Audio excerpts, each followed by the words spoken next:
Nilimwita Mheshimiwa Clayton Revocatus Chipando Baba Levo, atafuatiwa na Mheshimiwa Bonaventura Kiswaga na wengine niliowataja waendelee kujiandaa.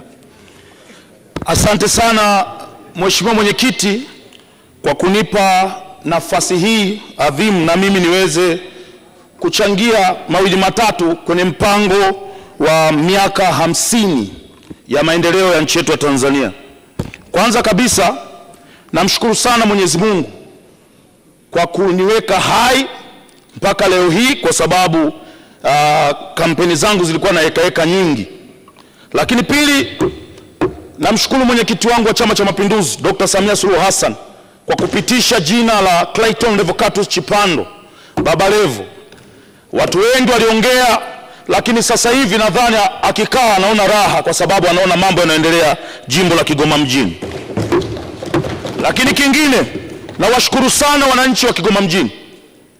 Walipiga kura nyingi na walinipa moyo tangu nazindua kampeni katika jimbo la Kigoma mjini. Umati uliokuwa unanifuata nyuma ni wafuasi ambao walinionyesha wazi kwamba tunakupeleka bungeni. Na nataka niwaahidi kwa uwezo wangu na elimu yangu nilionayo, hii ndo ajira yangu kubwa ya mwisho, ubunge. Nitawatumikia kwa nguvu zangu zote kuhakikisha na kuwa mbunge bora katika bunge hili la Jamhuri ya Muungano wa Tanzania. Baada ya shukrani, naomba nimpongeze waziri wangu, mzee wangu Kitila. Kitila ni mmoja kati ya magenius. Mimi nilikuwa na Kitila zamani, tulikuwa naye Chadema, tulifukuzwa wote. Kama anakumbuka, tulifanya press pale pamoja kikundi chetu. Sasa tuko kwenye chama kikubwa, Chama cha Mapinduzi. Mungu akujalie sana, uendelee kutusaidia kwa mawazo haya ambayo umeyaleta katika mpango huu wa serikali. Kwa haraka naomba nijikite katika upande wa vijana. Nimeona mambo mengi sana yameelezewa namna bora kuweza kuwasaidia vijana katika mpango huu wa miaka 50 ya maendeleo ya nchi yetu ya Tanzania. Mheshimiwa Waziri na Mheshimiwa Mwenyekiti, vijana hawataki kona, vijana wanataka hela. Naomba sana mpango huu upunguze kona kwenye namna ya kumfikishia kijana hela. Kijana anataka pesa, na nitawaambieni ukweli. Mkiangalia mara nyingi sana tumekuwa tunasisitiza hapa vijana wajiajiri. Wazee, kujiajiri lazima uwe na hela. Unajiajirije? Ukitaka kujiajiri, ukiniambia mimi wakati niko nje ya bunge, Baba Levo jiajiri, najiajirije? Na maana nifungue biashara yangu. Biashara naifungua na nini? Tupunguze masharti ya vijana kuweza kukopa. Tunaweka masharti magumu. Mtu kama Linex anataka kukopa, unamwambia alete hati ya nyumba. Linex ana nyumba. Lazima tuweke masharti ambayo yataendana na vijana tulionao. Mtu amemaliza chuo, kamaliza chuo, ndio kwanza anahaha na dokumenti zake kutafuta ajira, unamwambia jiajiri. Anajiajiri kwa mfumo gani? Unamwambia bwana tafuta mikopo. Anaenda kwenye mikopo. Benki zetu tunazijua, zina vigezo ambavyo hivyo vigezo vinamtaka awe na mali ambayo ameshika iweke kama dhamana. Tutafute njia sahihi ya hawa vijana, pesa ziwafikie bila njia ngumu wanazopitia. Mimi nitawaambieni ukweli, mimi ni mfano. Dr. Samia Suluhu Hassan alituwekea wasanii pesa kwa ajili ya kukopa. Tumeenda kukopa, nimeenda kukopa milioni 100. Masharti nilokutana nayo pale, cha kwanza niwe na mali kama gari au nyumba. Nikajiuliza kuhusiana na wasanii wa Singeli, hivi hawa watatoboa kweli kwenye huu mpango? Kwa tafsiri hiyo, hata hizi pesa ambazo nimeona Mheshimiwa Waziri Makonda amepewa bilioni 2, wapunguze masharti ya namna vijana kuzifikia hizo pesa. Wakiwawekea masharti magumu, watachukua wale wasanii ambao tayari wamesha kuwa matajiri, wana hela, na wale wenye vipaji wa China waziwe pesa hazitowafikie. Vijana wanataka pesa bila kona, na ndio maana vijana wengi wanabeti, kwa sababu ukibeti unamuua Simba, mechi kisha unachukua hela yako unaendelea na maisha mengine. kwenye hili naomba sana Mheshimiwa Waziri uweke mfumo ambao utawasaidia vijana kuweza kupata pesa kwa urahisi. Lakini la pili, tunazungumzia mpango wa miaka 50 ya maendeleo ya nchi yetu ya Tanzania.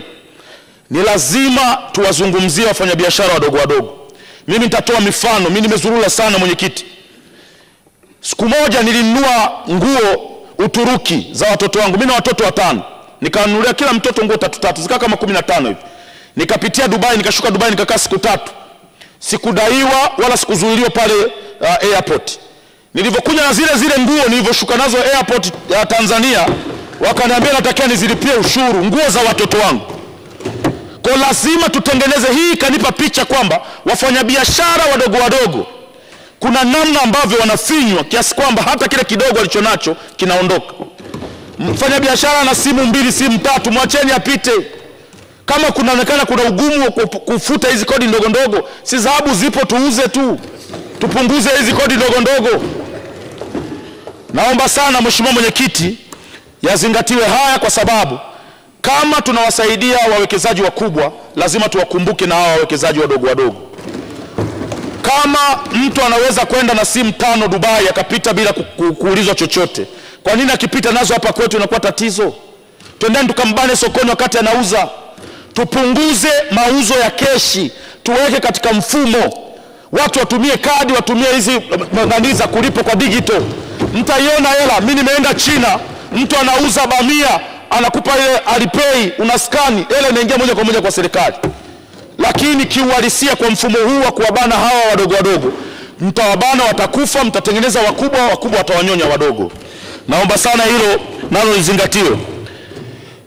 Na katika mpango huu Mzee Kitila nimeuangalia, nimeona kabisa sasa ni muda mwafaka wa kuitangaza bandari ya Kigoma kuwa ndio kitovu cha biashara kwa kanda ya Ziwa, kwa sababu sisi ndo tuko karibu na Kongo, na Kongo ndo nchi pekee yenye watu wengi katika ukanda wetu huu. Na Kongo, bahati nzuri, tumepata bahati, sio wana matumbo mazuri, wanakula kila kitu ambacho tunakitoa Tanzania tunakipeleka kule.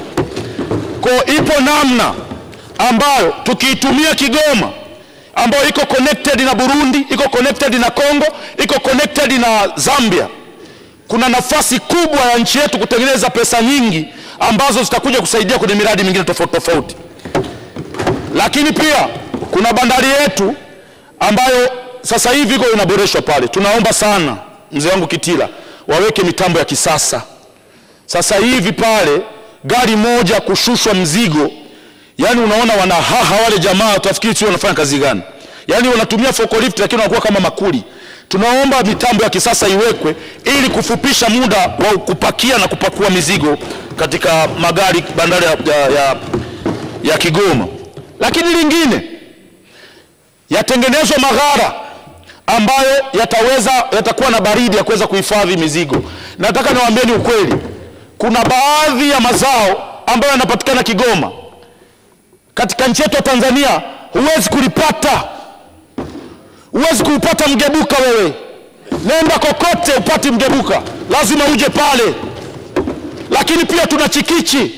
Chikichi ndio zao pekee ambalo unaweza kulibadilisha kuwa chochote, na nitawaambieni hapa. Chikichi unaweza ukabadilisha ikawa mawese, ukaibadilisha ikawa mafuta ambayo tunapoa tunasema kolie, ukabadilisha lile ganda lake likawa meza, ukibadilisha ule mfe wa ndani unaweza ukabadilisha ukawa sabuni. Ili ni zao moja. Waziri mkuu aliyepita mzee wangu mzee Majaliwa alikuja Kigoma katika kupambania hili zao, akasema kila mwananchi wa Kigoma mjini apande mchikichi kwenye nyumba yake nje. Hilo jambo halijatekelezeka kwa sababu hakuna kiwanda ambacho hawa watu wakishapanda hao mazao kwenye manyumba yao watapeleka wapi? Tutengeneze kiwanda ambacho kitasaidia zao la chikichi liweze kuokoa uchumi wa nchi hii. Na wasihi sana, mmekuwa ni maneno mengi kuhusiana na chikichi. Tunajua Malaysia na Indonesia wamekuwa wakipambana kuhusiana na chikichi, na sasa hivi tunaona maendeleo walionayo. Na wasihi sana ndugu zangu, nyinyi ni wataalamu, mmesoma sana, tulibadilishe chikichi iwe kama watu wa Geita wanavyotumia dhahabu kwa ajili ya maendeleo ya mji wetu wa Kigoma.